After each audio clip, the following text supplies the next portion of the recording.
بسم اللہ الرحمن الرحیم الحمد للہ رب العالمین والصلاة والسلام علی سید المرسلین والعاقبۃ للمتقین۔ نماز اسلام کا ایک بہت اہم رکن ہے، اللہ تعالیٰ کی یاد اور اللہ تعالیٰ سے تعلق قائم کرنے کا بہت بڑا ذریعہ ہے۔ نبی اکرم صلی اللہ علیہ وسلم نے نماز کو اپنی آنکھوں کی ٹھنڈک قرار دیا۔ نماز کا وقت ہوتا تو آپ صلی اللہ علیہ وسلم حضرت بلال رضی اللہ تعالی عنہ کو ان الفاظ کے ساتھ آذان دینے کا حکم فرماتے: اقم الصلاۃ یا بلال ارحنا بہا، اے بلال ہمیں نماز سے راحت پہنچاؤ۔ ابو داؤد کی روایت ہے۔ نماز کو رسول اکرم صلی اللہ علیہ وسلم نے جنت میں جانے کی ضمانت قرار دیا۔ حضرت ربیعہ بن کعب اسلمی رضی اللہ تعالی عنہ رسول اللہ صلی اللہ علیہ وسلم کی خدمت میں حاضر رہتے اور نبی صلی اللہ علیہ وسلم کے لیے وضو کا پانی اور دوسری چیزیں لایا کرتے تھے۔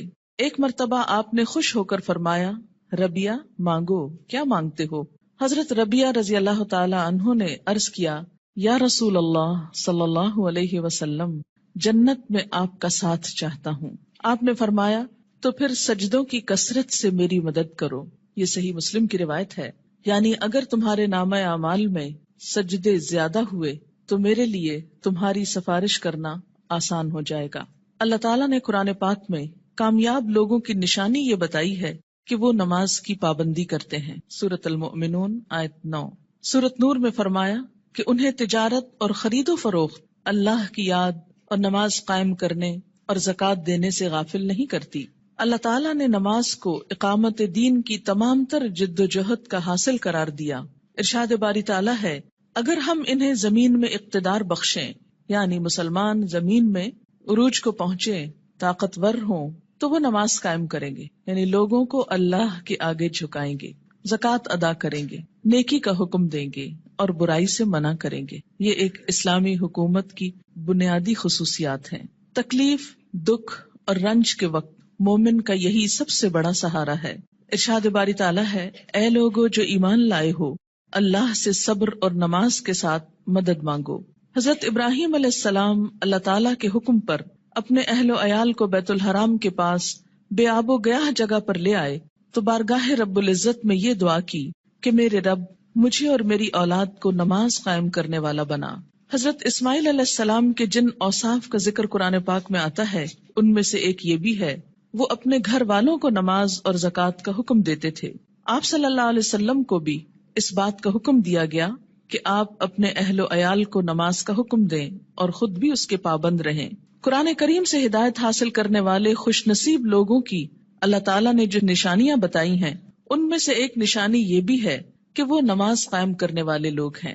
ذالک الکتاب لا ریب فیہ ھدی للمتقین الذین یؤمنون بالغیب ویقیمون الصلاۃ۔ نماز میں غفلت، کاہلی اور سستی سے کام لینے کو اللہ تعالیٰ نے منافقین کی نشانی بتایا ہے کہ اذا قاموا الی الصلاۃ قاموا کسالی، کہ منافق جب نماز کے لیے اٹھتے ہیں تو سستی کے ساتھ اٹھتے ہیں۔ یراؤن الناس، محض لوگوں کو دکھانے کے لیے، ولا یذکرون اللہ الا قلیلا، اور اللہ کو بہت کم ہی یاد کرتے ہیں، یعنی ان کو نمازوں میں بھی خدا یاد نہیں آتا۔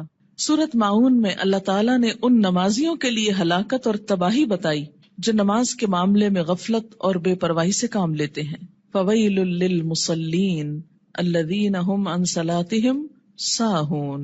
قرآن پاک میں اللہ تعالیٰ نے اقوام کی تباہی اور ہلاکت کا اصل سبب ترک نماز بتایا۔ ارشاد باری تعالیٰ ہے: اللہ کے فرما بردار بندوں کے بعد ایسے نالائق لوگ ان کے جانشین ہوئے جنہوں نے نماز کو ضائع کیا اور دنیا کے مزے اڑانے میں لگ گئے۔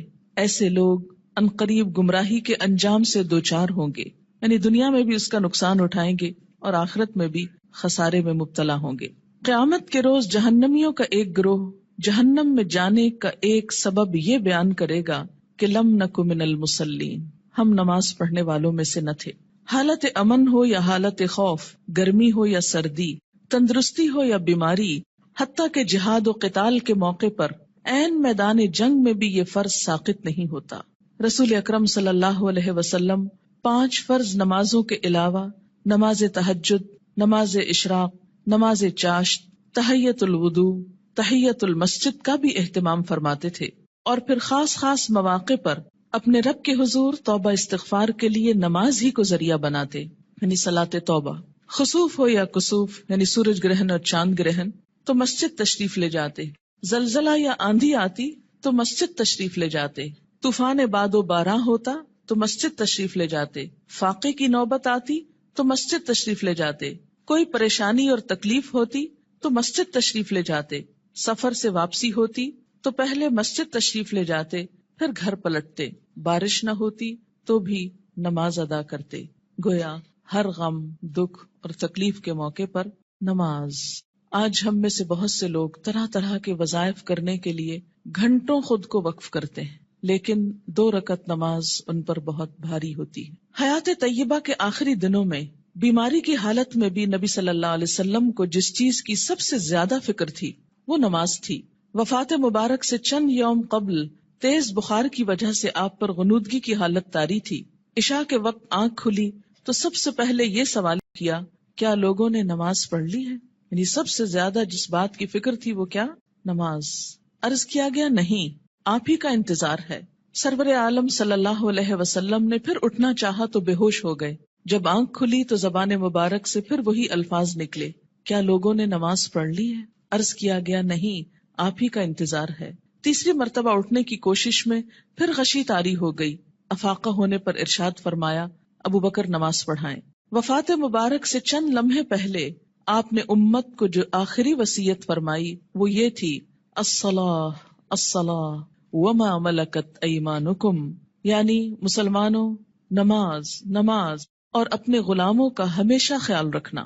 یعنی ایک طرف حقوق اللہ اور دوسری طرف حقوق العباد، بندوں میں سے سب سے زیادہ محروم مخلوق غلام. نماز بذات خود جتنی اہم ہے، طریقہ نماز بھی اسی قدر اہم ہے.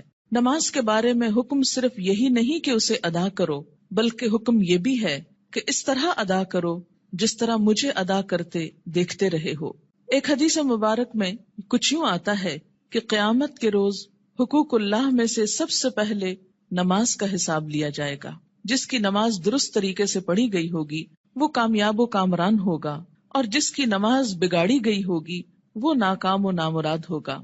اس سے کیا پتہ چلتا ہے کہ قیامت کے روز صرف یہی نہیں پوچھا جائے گا کہ نماز پڑھی یا نہیں، بلکہ یہ بھی دیکھا جائے گا کہ کس طریقے سے پڑھی، کیا اس میں ان تمام امور کا لحاظ رکھا گیا جن کی پابندی ضروری تھی، سنت کے مطابق تھی یا نہیں.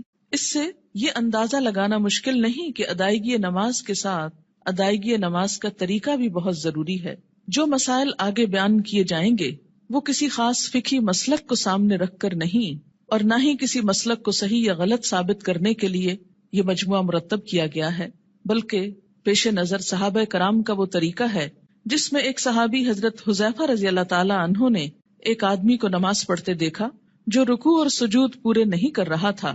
جب وہ آدمی نماز سے فارغ ہوا تو حضرت حذیفہ رضی اللہ تعالی عنہ نے اسے بلا کر کہا، تم نے نماز نہیں پڑھی، اور اگر اسی طرح کی نماز پڑھتے پڑھتے مر گئے تو طریقہ اسلام کے خلاف مرو گے. یعنی اگر رکوع سجدہ صحیح طور پر ادا نہیں ہوا مکمل طور پر تو وہ نماز پھر نماز نہیں، ایک مذاق ہے نماز کا.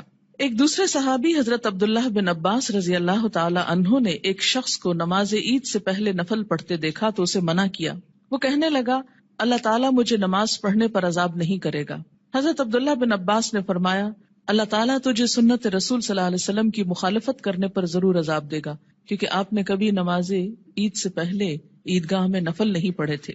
ایسے کاموں سے کیوں اتنی شدت سے روکا گیا؟ کیونکہ اس سے دین بوجھل ہو جاتا ہے. اگر ایک شخص ایک رو میں آ کے کرتا ہے، دوسرا اس کو دیکھ کے کل ایک پورا وہ طریقہ بن جائے گا اور لوگ اس کو اپنے لیے لازم قرار دے دیں گے اور بلا وجہ دین کو بھاری کر لیں گے. ایک اور صحابی حضرت عمارہ بن رویبہ رضی اللہ تعالی عنہ نے خطبہ جمعہ کے دوران حاکم وقت کو ممبر پر ہاتھ بلند کرتے دیکھا تو کہا، اللہ خراب کرے ان ہاتھوں کو. میں نے رسول اللہ صلی اللہ علیہ وسلم کو دیکھا ہے کہ اس سے زیادہ نہ کرتے تھے. یعنی جمعے کے خطبے کا بھی ایک خاص سٹائل ہونا چاہیے، اور اپنی انگشت شہادت سے اشارہ کیا کہ انگلی سے زیادہ آپ خطبے کے دوران ہاتھوں کو نہیں اٹھاتے تھے. آج آپ دیکھیے اس سنت کی جب مخالفت ہوتی ہے تو اس کا نتیجہ کیا نکلا ہے کہ لوگ دین سے ہی بھاگنا شروع ہو گئے، کیونکہ بتانے والوں کا انداز اور سٹائل اور بیٹھنا اور گفتگو کرنا یہ سب کچھ دین کے یا حق میں جاتا ہے یا خلاف جاتا ہے. سنت رسول صلی اللہ علیہ وسلم سے محبت کا یہی جذبہ ہم سب کا مذہب ہے، اور اسی جذبے کے تحت یہ احادیث پیش کی جا رہی ہیں۔ صحابہ کرام کے مذکورہ بالا طرز عمل سے یہ بھی معلوم ہوتا ہے کہ جن مسائل کو ہم فروعی، اختلافی اور غیر اہم سمجھتے ہوئے نظر انداز کر دیتے ہیں، صحابہ کرام کے نزدیک ان کی کتنی اہمیت تھی۔ حقیقت یہ ہے کہ جو شخص رسول اللہ صلی اللہ علیہ وسلم کے اس فرمان مبارک سے آگاہ ہے، من رغب عن سنتی فلیس منی، یعنی جس شخص نے میری سنت اختیار کرنے سے گریز کیا وہ مجھ سے نہیں، وہ کسی بھی سنت کو معمولی اور غیر اہم سمجھ کر نظر انداز کرنے کی جسارت نہیں کر سکتا۔ ہمارے ہاں یہ ٹرینڈ بہت عام ہو گیا ہے کہ جو تو قرآن میں لکھا ہے یا جو فرض کے درجے میں ہے وہ تو ہم کر لیں، اور سنت وہ تو معمولی چیز ہے، کوئی فرض تھوڑی ہے۔ اور ہم نے دیکھا ہے سعودی عرب میں لوگ ایسا نہیں کرتے اور فلاں ملک کے لوگ ایسا نہیں کرتے، تو یاد رکھیے کہ ہمارے لیے نہ سعودی عرب کے لوگ کوئی مثال ہیں اور نہ کسی اور ملک کے۔ ہمارے لیے تو مثال 1400 سال پیچھے جاتی ہے نبی اکرم صلی اللہ علیہ وسلم کی ذات میں۔ سب سے پہلے نماز کے لیے نیت کا درست ہونا ضروری ہے، کیونکہ نیت کے بغیر اگر کوئی شخص وہ تمام ایکشنز کرے جو نماز کے ہوتے ہیں تو اس کی نماز نہ ہوگی۔ کسی بھی عمل کے اجر و ثواب کا دار و مدار نیت پر ہے۔ حضرت عمر بن خطاب رضی اللہ تعالی عنہ کہتے ہیں، میں نے رسول اللہ صلی اللہ علیہ وسلم کو فرماتے ہوئے سنا کہ اعمال کا دار و مدار نیت پر ہے، ہر شخص کو وہی ملے گا جس کی اس نے نیت کی، لہٰذا جس نے دنیا حاصل کرنے کی نیت سے ہجرت کی اسے دنیا ہی ملے گی، جس نے کسی عورت سے نکاح کرنے کی غرض سے ہجرت کی اسے عورت ہی ملے گی، بس مہاجر کی ہجرت کا صلہ وہی ہے جس کے لیے اس نے ہجرت کی۔ یعنی ہجرت جیسا بڑا نیکی کا کام بھی زیادہ فائدہ مند نہیں اگر اللہ کے لیے نہ ہو۔ فتنہ دجال سے بھی بڑا فتنہ دکھاوے کی نماز ہے، دکھاوے کی نماز۔ عن ابی سعید رضی اللہ عنہ قال خرج علینا رسول اللہ صلی اللہ علیہ وسلم ونحن نتذاکر المسیح الدجال فقال الا اخبرکم بما هو اخوف علیکم عندی من المسیح الدجال فقلنا بلا یا رسول اللہ صلی اللہ علیہ وسلم قال الشرک الخفی ان یقوم الرجل فیصلی فیزید صلاته لما یرى من نظر رجل رواہ ابن ماجہ۔ حضرت ابو سعید رضی اللہ عنہ کہتے ہیں کہ ہم مسیح دجال کا ذکر کر رہے تھے، اتنے میں رسول اللہ صلی اللہ علیہ وسلم تشریف لائے اور فرمایا، کیا میں تمہیں دجال کے فتنے سے زیادہ خطرناک بات سے آگاہ نہ کروں؟ ہم نے عرض کیا، ضرور یا رسول اللہ صلی اللہ علیہ وسلم۔ آپ نے فرمایا، شرک خفی یعنی خفیہ شرک جس کو پروناؤنس نہ کیا جائے لیکن وہ دل میں چھپاؤ، یہ دجال سے بھی زیادہ خطرناک ہے، اور وہ یہ ہے کہ ایک آدمی نماز کے لیے کھڑا ہو اور نماز کو اس لیے لمبا کرے کہ کوئی آدمی اسے دیکھ رہا ہے، یعنی تنہائی میں نماز پڑھے تو چھوٹی سی پڑھ لے، قل هو اللہ پڑھ کے ختم کر دے، اور اگر لوگوں کے بیچ میں پڑھ رہا ہے، لوگوں کے ساتھ پڑھ رہا ہے تو صرف اس لیے لمبی کر دے کہ لوگ دیکھیں گے تو پھر ان کے نزدیک میں بہت نیک کہلاؤں گا۔ اسے شرک بھی کہا گیا، یعنی شرک خفی، اور اسے دجال کے فتنے سے زیادہ بدترین چیز قرار دیا گیا۔ اور یہ بندوں کو بھی دھوکہ دینا ہے اور اللہ کو بھی۔ منافقین کی ایک صفت ہم نے قرآن پاک میں پڑھی تھی کہ یخادعون اللہ والذین آمنوا، یعنی اپنے ساتھ والوں کو دھوکہ دینے کی بات ہے نا، کہ وہ سمجھیں گے کہ میں اتنا اچھا نمازی ہوں جبکہ ہوں نہیں، تنہائی میں پڑھوں تو کچھ اور پڑھتا ہوں۔ وما یخدعون الا انفسهم، ایسے لوگ محض اپنے آپ ہی کو دھوکہ دیتے ہیں۔ تو جیسی ہم اکیلے میں پڑھتے ہیں ویسی اگر سب کے سامنے پڑھ لیں گے تو کوئی ہم کو نہیں مارے گا، ہو سکتا ہے کوئی نوٹس بھی نہ کر رہا ہو ہم کیا کر رہے ہیں، کسی کو اتنی فرصت کہاں کہ وہ سب اپنے کام چھوڑ کے صرف یہ دیکھے کہ اس کی نماز کتنی لمبی اور چھوٹی۔ یہ محض شیطان کا خیال ہوتا ہے جو ہمارے نیک عمل کو بھی برباد کر دیتا ہے۔ دکھاوے کی نماز شرک ہے۔ ان شداد ابن اوس رضی اللہ عنہ قال سمعت رسول اللہ صلی اللہ علیہ وسلم یقول من صلی یرائی فقد اشرک ومن صام یرائی فقد اشرک ومن تصدق یرائی فقد اشرک، رواہ احمد۔ حضرت شداد بن اوس رضی اللہ عنہ کہتے ہیں، میں نے رسول اللہ صلی اللہ علیہ وسلم کو فرماتے ہوئے سنا ہے، جس نے دکھاوے کی نماز پڑھی اس نے شرک کیا، جس نے دکھاوے کا روزہ رکھا اس نے شرک کیا، جس نے دکھاوے کا صدقہ کیا اس نے شرک کیا۔ اسے احمد نے روایت کیا ہے۔ نماز کی فرضیت۔ نماز اسلام کا دوسرا اہم رکن ہے۔ عن ابن عمر رضی اللہ عنہما قال قال رسول اللہ صلی اللہ علیہ وسلم بنی الاسلام علی خمس شہادت اللہ الہ الا اللہ وان محمدن رسول اللہ واقام الصلاۃ وایتاء الزکاۃ والحج وصوم رمضان رواہ البخاری۔ حضرت عبداللہ بن عمر رضی اللہ عنہ کہتے ہیں کہ رسول اللہ صلی اللہ علیہ وسلم نے فرمایا، اسلام کی بنیاد 5 چیزوں پر رکھی گئی ہے، اس بات کی شہادت، گواہی کہ اللہ کے سوا کوئی الہ نہیں اور محمد صلی اللہ علیہ وسلم اللہ کے رسول ہیں۔ نمبر 2، نماز قائم کرنا۔ نمبر 3، زکوٰۃ ادا کرنا۔ نمبر 4، حج کرنا۔ نمبر 5، رمضان کے روزے رکھنا۔ اسے بخاری نے روایت کیا ہے۔ ہجرت سے قبل 2 رکعت اور ہجرت کے بعد 4 رکعت نماز فرض ہوئی۔ یعنی نماز کی فرضیت کیسے ہوئی؟ مکہ میں کیسے تھی؟ ہجرت سے قبل 2 فرض اور بعد میں 4 ہو گئے اور فجر 2 ہی رہی۔ عن عائشہ رضی اللہ عنہا قالت فرض اللہ الصلاۃ حین فرضها رکعتین فی الحضر والسفر فاقرت صلاۃ السفر وزید فی صلاۃ الحضر متفق علیہ۔ حضرت عائشہ رضی اللہ تعالی عنہا فرماتی ہیں، جب معراج کی رات اللہ تعالیٰ نے نماز فرض کی تو حضر و سفر، حضر کہتے ہیں حاضر ہونا، گھر میں رہنا، دونوں کے لیے 2 رکعت نماز فرض کی، بعد میں سفر کی نماز 2 رکعت برقرار رکھی گئی اور حضر کی نماز میں اضافہ کر دیا گیا۔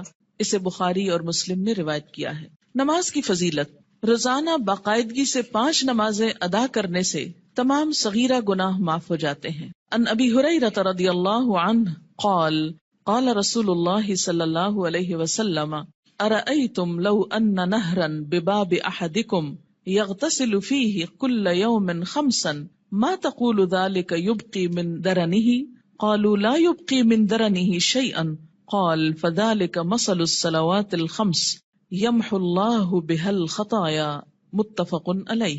حضرت ابو ہریرہ رضی اللہ تعالی عنہ کہتے ہیں، رسول اللہ صلی اللہ علیہ وسلم نے فرمایا، تمہارا کیا خیال ہے اگر تم میں سے کسی کے دروازے پر نہر بہتی ہو اور وہ اس نہر میں ہر روز 5 مرتبہ نہائے تو کیا اس کے بدن پر کوئی میل کچیل باقی رہ جائے گا؟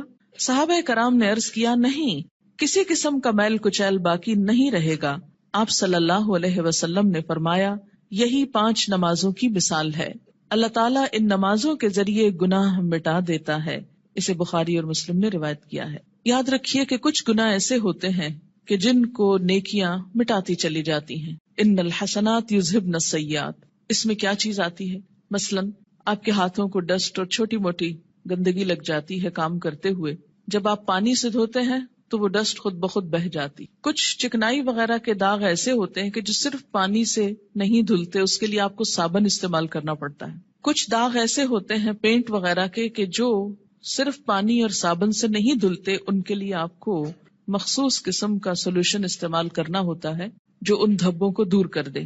اسی طرح روحانی نجاستیں اور گناہ، ان کی بھی کچھ قسمیں ایسی ہیں کہ جو خود بخود نیکیوں سے مٹتی چلی جاتی ہیں، کچھ کے لیے عبادات کفارے کا ذریعہ بنتی ہیں، لیکن کچھ گناہ ایسے ہیں کہ جن کے داغ بہت سخت ہیں اور ان کے لیے خصوصی عمل، توبہ، استغفار، ان گناہوں کا کفارہ اور مداوع ضروری ہوتا ہے۔ جب تک ان پہ مثلاً حد جاری نہ ہو جائے یا کفارہ نہ دے دیا جائے یا بطور خاص اس کی توبہ اور اصلاح نہ کر لی جائے تو وہ گناہ معاف نہیں ہوتے۔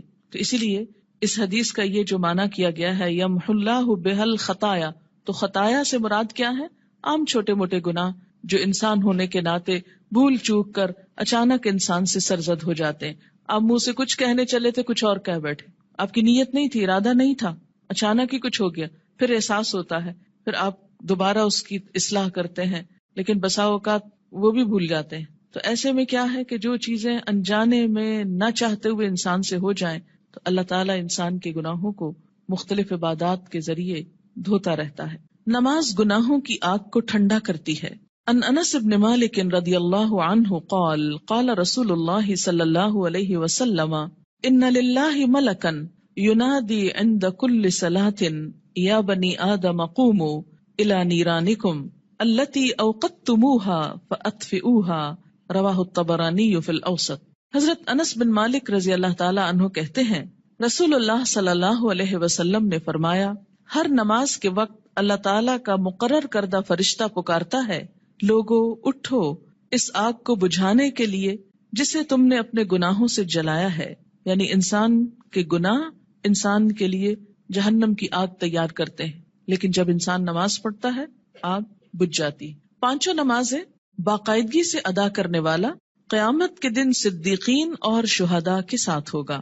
ان عمر ابن مرۃ الجہنی رضی اللہ عنہ قال جاء رجل الى النبی صلی اللہ علیہ وسلم فقال یا رسول اللہ ارأیت ان شہدت ان لا الہ الا اللہ وانک رسول اللہ وصلیت الصلوات الخمس وادیت الزکاة وصمت رمضان وقمته فممن انا قال من الصدیقین والشہداء رواہ ابن حبان. حضرت عمر بن مرہ جہنی رضی اللہ تعالی عنہ کہتے ہیں کہ ایک آدمی نبی اکرم صلی اللہ علیہ وسلم کی خدمت میں حاضر ہوا اور عرض کیا یا رسول اللہ بتائیے اگر میں گواہی دوں کہ اللہ کے سوا کوئی الہ نہیں، آپ اللہ کے رسول ہیں، اور 5 نمازیں ادا کروں، زکوٰۃ دوں، رمضان کے روزے رکھوں اور رمضان میں قیام بھی کروں یعنی تراویح بھی پڑھوں، تو میرا شمار کن لوگوں میں ہوگا؟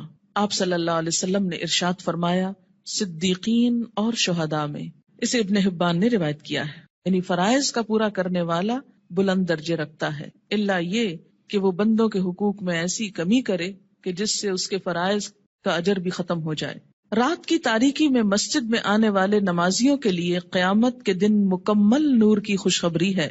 ان بریدہ رضی اللہ عنہ ان النبی صلی اللہ علیہ وسلم قال بشر المشائین فی الظلم الى المساجد بالنور التام یوم القیامہ رواہ ابو داود والترمذی. حضرت بریدہ رضی اللہ تعالی عنہ روایت کرتے ہیں کہ نبی اکرم صلی اللہ علیہ وسلم نے فرمایا اندھیرے میں مسجدوں کی طرف چل کر جانے والوں کو قیامت کے دن مکمل روشنی کی خوشخبری دے دو. یہ تو آپ سب جانتے ہیں نا کہ حشر کے میدان میں بہت اندھیرا ہوگا، لیکن کچھ لوگوں کے پاس نور ہوگا، کچھ کے پاس ہوگا پھر چھین لیا جائے گا منافقوں سے. اور یہ نور کون سا نور ہوگا؟ انسان کے اپنے اعمال کا. اور اس نور کو بڑھانے والی چیز نماز ہے، اور خصوصاً رات کے اندھیرے میں مسجد جانے والوں کے لیے خوشخبری ہے. عورتوں کے لیے گھر میں ہی یہ نماز پڑھنے کا اجر ہے، اور اگر وہ مسجد نہیں بھی جا پاتی تو انشاءاللہ پابندی سے نماز ادا کرنے کی صورت میں وہ اس اجر سے محروم نہیں رہیں گی. نور کی وہ دعا بھی سکھائی گئی نا کہ ربنا اتمم لنا نورنا، اللہ ہمارا نور ہم پہ مکمل کر دے. کہ حشر کے میدان میں یہ دعا مانگیں گے اہل ایمان اس پریشانی سے کہ کہیں ان کا نور ان سے چھین نہ لیا جائے.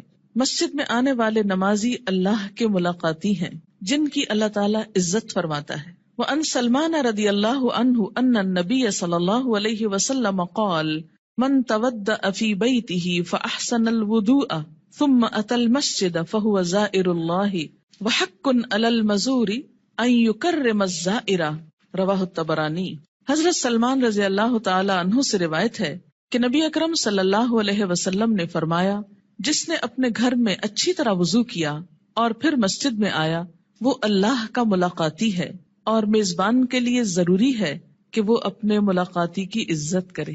قیامت کے دن ایسے لوگوں کو عزت کے ساتھ جنت میں رکھا جائے گا، عزت کا لباس پہنایا جائے گا اور عزت کا مقام دیا جائے گا. وَلَهُمْ أَجْرٌ کریم کی جو بات آتی ہے، کریم عزت والا. نماز کی اہمیت. بے نماز کا انجام قارون، فرعون، حامان اور ابی ابن خلف کے ساتھ ہوگا. ان عبداللہ ابن عمرو ابن العاص رضی اللہ عنہما ان النبی صلی اللہ علیہ وسلم انه ذکر الصلاة یوما فقال من حافظ علیہا كانت له نورا وبرهانا ونجاة يوم القيامة ومن لم يحافظ عليها لم يكن له نورا ولا برهانا ولا نجاة وكان يوم القيامة مع قارون وهامان وفرعون وأبي بن خلف رواہ ابن حبان. حضرت عبداللہ بن عمرو بن العاص رضی اللہ تعالی عنہ کہتے ہیں کہ نبی اکرم صلی اللہ علیہ وسلم نے ایک دن نماز کا ذکر کرتے ہوئے فرمایا جس شخص نے نماز کی حفاظت کی اس کے لیے نماز قیامت کے روز نور، برہان اور نجات کا سبب ہوگی، اور جس نے نماز کی حفاظت نہ کی اس کے لیے نہ نور ہوگا، نہ برہان، نہ نجات. نیز قیامت کے روز اس کا انجام قارون، فرعون، حامان اور ابی ابن خلف کے ساتھ ہوگا. اسے ابن حبان نے روایت کیا ہے. یہاں پر نماز کی حفاظت کا ذکر ہے، پابندی وقت بھی مراد ہے، رکوع اور سجود وغیرہ کی حفاظت بھی، اپنے دل اور خیالات کی حفاظت بھی، طہارت کی حفاظت بھی. تو ایسی نماز پڑھنے والے کی اللہ تعالیٰ بھی حفاظت فرمائیں گے، اور قیامت کے دن اس کے لیے یہ نماز سراسر فائدے کا سبب ہوگی. اور اگر نہیں تو ایسا شخص فرعون، قارون جو مال کی محبت میں گرفتار تھا، کیونکہ عموماً انسان نمازوں کی پرواہ کیوں نہیں کرتا؟ مال کی محبت میں گرفتار ہو کر. فرعون حکومت اور جاہ و مال کی وجہ سے، تکبر کی وجہ سے. حامان جو اس کا مشیر تھا، جو فرعون کی خوشنودی حاصل کرنے کے لیے اسی کے دین پر تھا اور اسی کا مددگار اور وزیر تھا. آج بھی دنیا میں بہت سے ایسے لوگ ہیں جو اپنے بڑوں کی خوشنودی حاصل کرنے کے لیے اپنے کسی باس کی یا کسی بڑے کی اس کا کام کرتے کرتے یا اس کی خوشامد کرتے کرتے اللہ تعالیٰ کا یہ حق بھول جاتے ہیں. اور اسی طرح ابی ابن خلف اسلام دشمنوں میں سے تھا. یعنی ایسا شخص جو نماز کی حفاظت نہ کرے، پھر اسے صدیقین اور شہداء کے ساتھ ہونے کی بجائے ایسے مجرموں کے ساتھ رکھا جائے گا. اسلام اور کفر کے درمیان حد فاصل نماز ہے. عن جابر رضی اللہ عنہ قال قال رسول اللہ صلی اللہ علیہ وسلم بین الرجل و بین الشرک والکفر ترک الصلاۃ، رواہ مسلم. حضرت جابر رضی اللہ عنہ سے روایت ہے کہ رسول اللہ صلی اللہ علیہ وسلم نے فرمایا، آدمی اور شرک یا کفر کے درمیان حد فاصل ترک نماز ہے. یعنی نماز کا پڑھنا یا چھوڑنا اس کو ایک طرف یا دوسری طرف لے آتا ہے. اسے مسلم نے روایت کیا ہے. مثلاً ایک شخص مسلمان ہے، اسلام کی حفاظت میں ہے، یہ حفاظت جو ہے یہ نماز کے ساتھ ہے، یا یوں کہیے کہ نماز ہی کی یہ باؤنڈری. جب کوئی شخص نماز نہیں پڑھتا، اس عہد کو توڑتا ہے تو وہ کٹ جاتی ہے ڈور جس سے وہ محفوظ تھا، اور اس کے بعد وہ اسلام کی حدوں سے نکل کر کفر کے قریب ہو جاتا ہے یا اس میں داخل ہو جاتا ہے. 10 برس کی عمر میں اگر بچہ نماز کا عادی نہ بنے تو اسے مار کر نماز پڑھوانی چاہیے، یعنی سختی کی جا سکتی ہے. عن عمرو بن شعیب عن ابیہ عن جدہ رضی اللہ عنہما قال قال رسول اللہ صلی اللہ علیہ وسلم مروا اولادکم بالصلاة وهم ابناء 7 سنین واضربوهم علیہا وهم ابناء 10 سنین وفرقوا بینہم فی المضاجع، رواہ ابو داود. حضرت عمرو اپنے باپ شعیب سے اور شعیب اپنے دادا عبداللہ بن عمرو بن عاص سے روایت کرتے ہیں کہ رسول اللہ صلی اللہ علیہ وسلم نے فرمایا، جب تمہارے بچے 7 برس کے ہو جائیں تو انہیں نماز پڑھنے کا حکم دو. جب 10 برس کے ہو جائیں اور نماز باقاعدگی سے نہ پڑھیں تو نماز پڑھانے کے لیے انہیں مارو. نیز 10 برس کی عمر کے بچوں کو علیحدہ علیحدہ بستروں پر سلاؤ. اسے ابو داؤد نے روایت کیا ہے. 10 سال کی عمر تک بچے کی عادتیں پختہ ہو جاتی. اگر اس عمر میں والدین کچھ محنت کر لیں، تکلیف کر لیں، تو باقی زندگی میں پھر آسانی ہو جائے گی، کیونکہ والدین سے پوچھا جائے گا بچوں کی تربیت کے بارے میں. قرآن پاک میں اللہ تعالیٰ فرماتے ہیں، یا ایھا الذین آمنوا قوا انفسکم واہلیکم نارا، اے لوگو جو ایمان لائے ہو، بچاؤ اپنے آپ کو اور اپنے اہل و عیال کو آگ سے. ہم سمجھتے ہیں ایمان اور آگ، ہم نے تو کلمہ پڑھ لیا، ہمیں آگ کیوں چھوئے گی؟ اللہ تعالیٰ ایمان والوں ہی سے فرما رہے ہیں کہ اپنے آپ کو اور اپنے بچوں کو، بیوی کو، گھر والوں کو، اہل و عیال کو آگ سے بچاؤ. یعنی ان کی اسلامی خطوط پر تربیت کرو تاکہ وہ اللہ کے بندے بن کر زندگی بسر کر سکیں. اگر کوئی شخص اس سلسلے میں کوتاہی کرتا ہے تو اس سے پوچھ ہوگی. بہرحال یہاں 7 برس کی عمر سے نماز کی ابتدا کا حکم ہے. اس سے پہلے بچوں کو تکلیف نہیں دینی چاہیے. اگر خود شوق سے کچھ کرتے ہیں، مثلاً ماں نماز پڑھی، ساتھ آ کے سجدے کرتے ہیں، بیٹھ جاتے ہیں، تو ٹھیک ہے، لیکن 7 سال سے پہلے انہیں تکلیف نہیں دینی چاہیے. اس میں ضرور کوئی حکمت ہوگی کہ 7 سال ہی، کیونکہ اس وقت تک بچہ اپنے کام بہت سے خود کرنے کا عادی ہو جاتا ہے، اہل ہو جاتا ہے. 7 سال کے کم عمر بچے کو مثلاً 6 سال میں آپ کو ہاتھ بھی دھلانے ہیں، آپ کو منہ بھی دھلانا ہے، تو ماؤں کے لیے ایک بہت تکلیف ہو جاتی. لیکن عام طور پر 7 سال کا بچہ اپنے یہ کام خود کو واش کر سکتا ہے، خود کو صاف کر سکتا ہے، نہا سکتا ہے، وضو کر سکتا ہے. تو 7 سال کی عمر میں ابتدا کی جائے اور 3 سال تک نرمی سے اسے نماز کا عادی بنایا جائے. جب 10 سال کا ہو جائے تو پابندی شروع کرا دی جائے، اور اب اگر پابندی نہ کرے تو سختی کی جائے. لیکن انشاءاللہ جو 7 سال سے ابتدا کرا دے گا اس کو 10 سال میں سختی کی ضرورت نہیں رہے گی، اور اس میں آپ پھر تدریج سے کام لے سکتے ہیں. مثلا میں نے اپنے بچوں کے ساتھ یہ کیا کہ ان کو جو 7ویں سال کی جو برتھ ڈے آپ سیلیبریٹ کرتے ہیں تو کیک کھلانے کی بجائے بٹھا کے یہ بتایا کہ نماز کتنی امپورٹنٹ ہے، اور آج سے تم 7 سال کے ہو گئے ہو اور ہم سب مل کر مغرب کی نماز پڑھیں گے. میں نے یہ نہیں کہا کہ تم پڑھو، بلکہ ہم پڑھیں گے، اور ساتھ کھڑے ہو کر وضو کروایا، ساتھ کھڑے ہو کر نماز پڑھائی. اس سے بچے کو کچھ بھی مشکل نہیں ہوئی. نماز سے پہلے وضو ایک مشکل کام ہوتا ہے، جو وہ مرحلہ پار کر جائے اس کے لیے اگلا مرحلہ آسان ہو جاتا ہے. تو مائیں اگر وضو کرتے وقت تھوڑا سا وقت 5-7 منٹ لگائیں اور ساتھ وضو کرائیں، اس سے وضو کی بھی اصلاح ہوگی انشاءاللہ، کہ دیکھا جائے گا کہ وہ اپنے کپڑے تو نہیں بھگو رہے یا باتھ روم تو نہیں بھگو رہے. کیونکہ بہت دفعہ دیکھنے میں آتا ہے اب تک کہ بچے تو کیا، بڑے بڑے میچور لوگ جب کسی واش روم سے نکلتے ہیں تو سارا واش روم یوں لگتا ہے جیسے کوئی نہا کے نکلا ہو یہاں سے. کبھی سمجھ نہیں آئی کہ اس قدر پانی گرانے کی، کہ جو سنک سے باہر زمین پر بھی پورا پھیل جائے اور کپڑے بھی اور سب کچھ گندا کرے، اس کی آخر کیا وجہ ہے اور اس کی ضرورت کیا ہے؟ جب ہم وضو کرتے ہیں تو نہاتے تو نہیں ہیں، لیکن منظر باتھ روم میں نہانے کا ہی نظر آتا ہے. خیر، اب دیکھیں کہ بچوں کو جب وضو کرائیں تو اس وقت بھی انہیں بتائیں کہ پانی بہت نہیں استعمال کرنا، اور کس طریقے سے وہ کریں گے. انشاءاللہ اس کا طریقہ آگے پورا آئے گا، آپ اپنا سب چیک کر لیجئے، بچوں کا بھی کر لیجئے. پھر اس کے بعد یہ کہ ساتھ کھڑا کر کے نماز پڑھیں، کیونکہ تنہا نماز پڑھنے میں کوتاہی ہوتی ہے، مشکل لگتی ہے. جب ساتھ ماں ہوتی ہے تو بچے کو بہت ڈھارس ہوتی اور آسانی سے نماز پڑھ لیتا ہے. 1 آدھ مہینہ آپ صرف ایک ہی نماز پڑھائیں، پھر اس کے بعد عصر کی ساتھ شروع کر لیں، پھر ظہر کی کر لیں. ظہر میں اگر صرف فرض بھی پڑھ لیں تو کافی ہے. پھر اسی طرح عشاء پر لے آئیں، پھر فجر پر. 10 سال کی عمر تک اگر وہ اپنی مرضی سے فجر اٹھ کے پڑھ لیتے ہیں تو کوئی بات نہیں، لیکن 10 سال کے بعد پھر فجر سورج نکلنے سے پہلے، اور پھر آہستہ آہستہ سنت کی رغبت بھی. فجر کی تو سنت خیر پڑھی ہی جائے گی، لیکن باقی نمازوں میں آہستہ آہستہ رغبت، حتیٰ کہ جب بالغ ہوں، 12 سال 13 14، مختلف بچوں کی مختلف بلوغت کی عمر ہوتی ہے، تو اس وقت پھر ان کو دین کی ایسی باتیں ساتھ پڑھائیں کہ جس سے ان کے دل میں سنت پڑھنے کی، نفل پڑھنے کی محبت پیدا ہو جائے، اور وہ نماز سے بھاگے نہیں بلکہ نماز سے محبت کرے، ایسی ہی جیسے اللہ کے رسول صلی اللہ علیہ وسلم فرماتے تھے، اٹھو بلال، نماز قائم کرو اور ہمیں راحت پہنچاؤ. کہ نماز ایک خوشی کی خبر بن جائے، نہ کہ ایک پریشانی کی. اور اس میں تھوڑی سی محنت کی ضرورت ہے. اگر کوئی بچہ محنت کے باوجود، کوشش کے باوجود نہ پڑھنے کی طرف آئے تو پھر خصوصی طور پر دعا مانگے، نفل حاجت کے پڑھ کر خصوصی دعا بچے کے لیے مانگے کہ اللہ تعالیٰ اس کے لیے یہ کام آسان کر دے اور اس کے دل میں یہ محبت پیدا کر دے. آپ دیکھیں کہ اگر آپ بچوں کو نماز کا عادی کر دیں گے تو آپ کو کتنا فائدہ ہے کہ ہر نماز میں جب وہ پڑھیں گے ربنا اغفر لی ولوالدی، یعنی ہر نماز کے اندر وہ آپ کے لیے دعائیں کریں گے. ربنا اغفر لی ولوالدی، اللہ مجھ کو معاف کر دے اور میرے والدین کو کر دے. مفت کی دعائیں ملتی جائیں گی ساری زندگی. دنیا سے چلے بھی جائیں تو پیچھے سے بچے دعائیں کریں گے، ورنہ الگ سے کس کو یاد رہتا ہے کہ وہ دعا کرے. اور ایسے ہی بچے پھر ماں باپ کے لیے صدقہ جاریہ ہو جاتے ہیں. صرف نماز عصر کا فوت ہونا ایسا ہے جیسے کسی کا مال اور اہل و عیال لٹ جائے.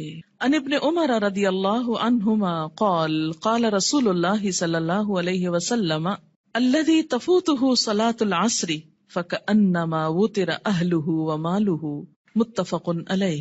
حضرت عبداللہ بن عمر سے روایت ہے، رسول اللہ صلی اللہ علیہ وسلم نے فرمایا، جس شخص کی نماز عصر فوت ہو جائے اس کی حالت اس شخص کی طرح ہے جس کا اہل و عیال اور مال و اسباب ہلاک ہو گیا ہو. صرف نماز عصر قضا کرنا ایسا ہے گویا کسی کا گھر گر جائے، بال بچے سب مر جائیں اس میں، اور پورا مال بھی تباہ ہو جائے، یا گھر والوں سمیت گھر کو آگ لگ جائے اور ہر چیز راکھ ہو جائے. ایسا حادثہ اگر کہیں ہو جائے تو انسان دنوں یاد رکھتا ہے، لیکن نماز قضا کر کے کتنا دکھ اور تکلیف ہم محسوس کرتے ہیں وہ ہم سب اپنے دلوں سے پوچھ سکتے ہیں. یہ نقصان دنیا میں نظر نہیں آتا اس لیے دکھ بھی نہیں ہوتا، آخرت کے دن یہ نقصان نظر آئے گا اور تلافی کی کوئی صورت نہ ہوگی، کوئی موقع نہ ہوگا.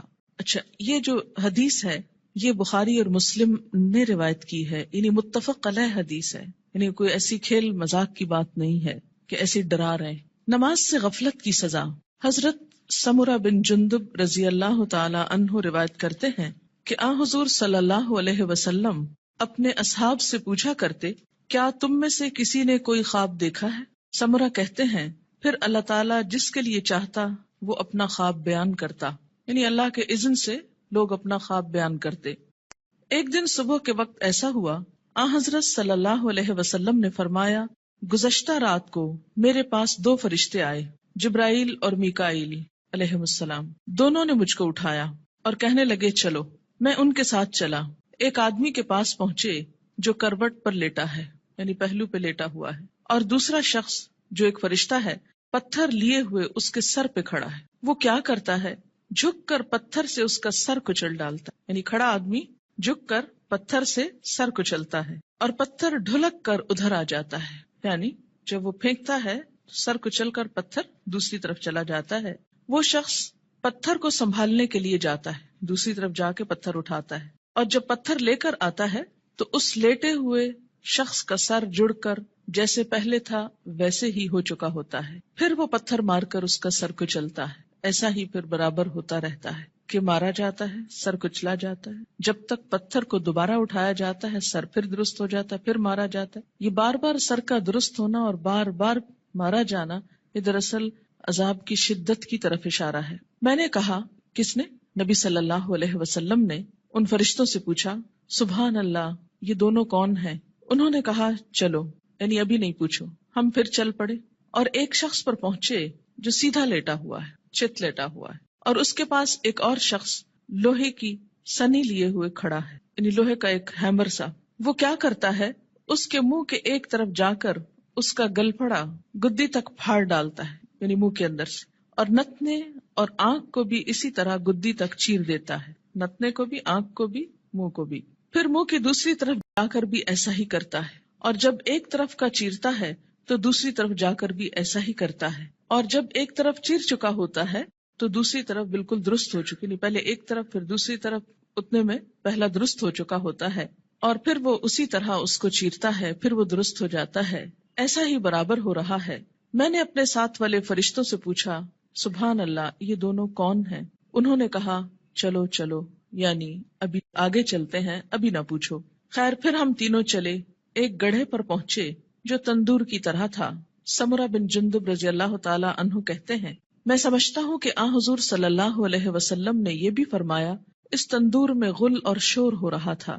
ہم نے جو جھانک کر دیکھا تو اس میں مرد اور عورتیں ہیں، لیکن سب ننگے، اور جب ان کے نیچے سے آگ کی لپٹ ان پر آتی ہے تو چلاتے ہیں. میں نے اپنے ساتھ والے فرشتوں سے پوچھا، یہ کون لوگ ہیں؟ انہوں نے کہا چلو، یعنی ابھی آگے چلتے ہیں. خیر، پھر ہم تینوں چلے اور ایک ندی پر پہنچے. سمرہ کہتے ہیں، میں سمجھتا ہوں کہ حضرت صلی اللہ علیہ وسلم نے فرمایا، اس کا پانی، ندی کا پانی خون کی طرح سرخ تھا، اور ایک شخص اس ندی میں تیر رہا تھا. ندی کے کنارے ایک اور شخص کھڑا تھا جس نے اپنے سامنے بہت سے پتھر اکٹھے کر رکھے تھے. یہ شخص جو ندی میں تیر رہا تھا، تیرتے تیرتے اس کنارے والے شخص کے پاس آتا اور اپنا منہ کھول دیتا. وہ اس کے منہ میں ایک پتھر دے دیتا، پھر ندی میں چل دیتا، پھر لوٹ کر آتا تو کنارے والا شخص ایک اور پتھر اس کے منہ میں دے دیتا. غرض جب وہ لوٹ کر آتا یہی ہوتا. میں نے اپنے ساتھ والے فرشتوں سے پوچھا، یہ دونوں کون ہیں؟ انہوں نے کہا چلو چلو چلو، چلتے ہیں.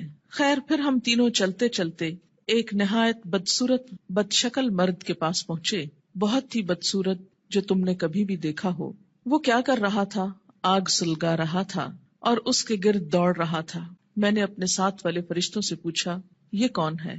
انہوں نے کہا چلو چلتے ہیں. پھر ہم تینوں چلے. چلتے چلتے ایک بہت گھنے سبز باغیچے پر پہنچے. اس میں ہمہ قسم کے پھول تھے، یعنی ہر طرح کے پھول تھے.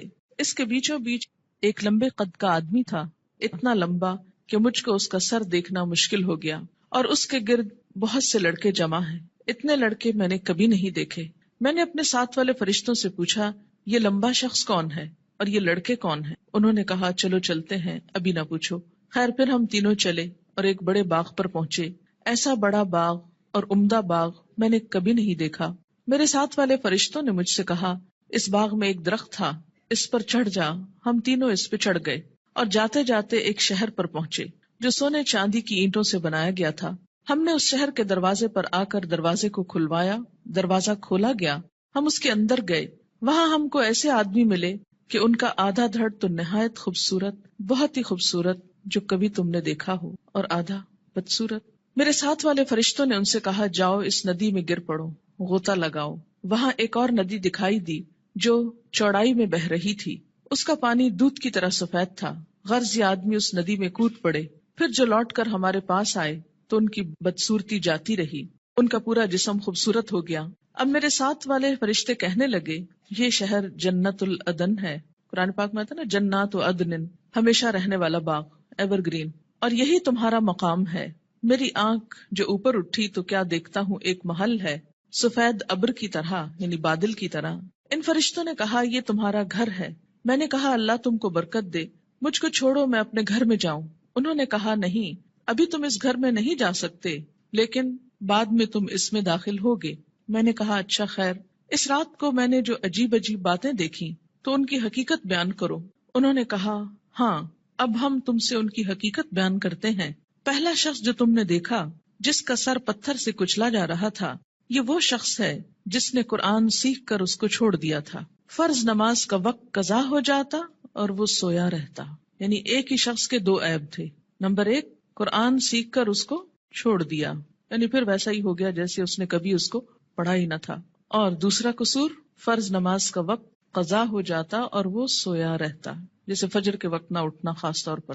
وہ شخص جس کے گل پھڑے اور نتنے اور آنکھیں گدی تک چیر رہے تھے، وہ دنیا میں کیا کرتا تھا؟ صبح کو گھر سے نکلتے ہی ایک جھوٹی خبر تراشتا، لوگوں سے کہتا، یعنی پھر بیان کرتا، وہ خبر سارے جہان میں پھیل جاتی۔ یعنی مشغلے کے طور پر کیا اس نے کام اپنا رکھا تھا؟ جھوٹی خبر گھڑنا اور اس کو پھیلا دینا، اور وہ سارے جہان میں پھیل جاتی۔ اور ننگے مرد اور عورت جو تم نے تندور میں دیکھے، وہ زنا کرنے والے اور زنا کرنے والیاں ہیں، یعنی وہ مرد اور عورت جن کے ایکسٹرا میرٹل ریلیشنز تھے دنیا میں۔ اور وہ شخص جو ندی میں تیر رہا تھا، اس کے منہ میں پتھر دیے جاتے تھے، یہ سود خور ہے۔ اور وہ بدصورت شخص جو آگ سلگا رہا تھا اور اس کے گرد دوڑ رہا تھا، وہ دوزخ کا داروغہ ہے۔ اس کا نام کیا ہے؟ قرآن پاک میں کیا آتا ہے؟ مالک نامی۔ لمبا شخص جو باغیچے میں ملا تھا، وہ ابراہیم علیہ السلام پیغمبر ہیں۔ ان کے گرد وہ لوگ ہیں جو اسلام کی فطرت پر مرے، یعنی توحید پر۔